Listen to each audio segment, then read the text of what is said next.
নরম হয়ে যাওয়া মুড়ি কিভাবে মচমচে করে খাবেন আর কিভাবে অনেকটা সুস্বাদু হবে সেটার রেসিপি আজকে আপনাদের দেখাবো। প্রথমেই দেখেন আমি একটা টিন নিয়েছি।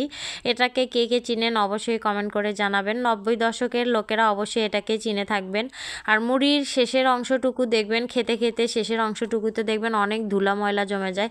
সেটাকে একটা চালনি দিয়ে আমি সুন্দর করে চেলে এই ময়লাগুলো ফেলে দিলাম। মুড়ির এই গুঁড়াগুলা মুড়িতে খেতে খুব একটা ভালো লাগে না, অনেকটা খারাপ লাগে। তো মুড়িটা চেলে নেওয়ার পরে এটাকে সুন্দর করে রেখে দিয়েছি। এদিকে আমি পেঁয়াজ কাঁচামরিচ কেটে নিচ্ছি। একটু বেশি করে পেঁয়াজ কাঁচামরিচ দিয়ে আমি এই জিনিসটা তৈরি করব।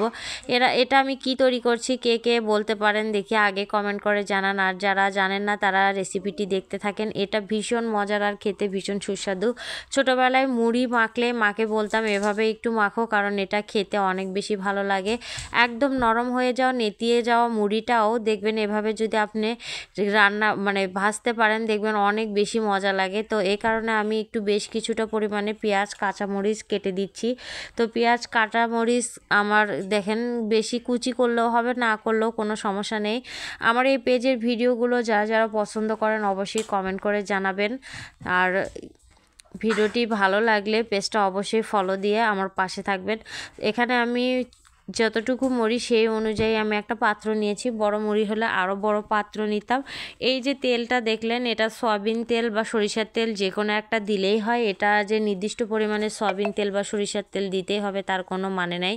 আমি এখানে সরিষার তেল দিলাম, আপনারা চাইলে সয়াবিন তেল দিতে পারেন।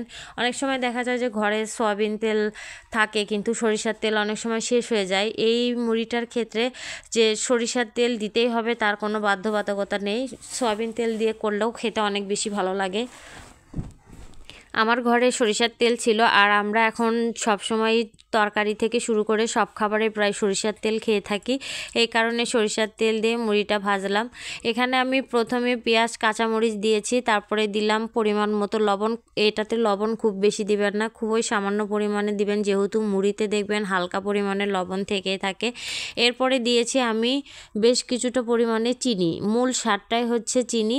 তো এগুলোকে যখন হালকা বাদামি কালার হয়ে এসেছে এবং চিনিটা গলে গিয়েছে তখন আমি এটার ভিতরে সেই নরম হয়ে যাওয়া মুড়িটাকে দিয়ে দিয়েছি। এটাকে দিয়ে একদমই অল্প আঁচে অনেক সময় ধরে নেড়ে চেড়ে নিতে হবে। এর মধ্যে দেখবেন যে যতটুকু মুড়ি নরম ছিল অতটুকু মুড়ি অনেকটা শক্ত হয়ে গিয়েছে। আর এটা যখন হালকা একটু ঠান্ডা হয়ে যাবে তখন দেখবেন মুড়িটা অনেক মচমচে হয়ে গিয়েছে। এটা আস্তে আস্তে ভাজতে ভাজতে পাতিলের তলায় একটু লেগে যাবে, এটা ভয়ের কোনো কারণ নাই। এটা পানি দিয়ে একটু ভিজিয়ে রাখলেই উঠে যায়। আর এটা দেখেন আপনারা এভাবে একবার হলেও খেয়ে দেখবেন ভীষণ মজা লাগে। আমার কাছে তো অনেক বেশি ভালো লাগে। এভাবে মুড়ি মাখলে আমার ছেলে মেয়ে হাজব্যান্ড সবাই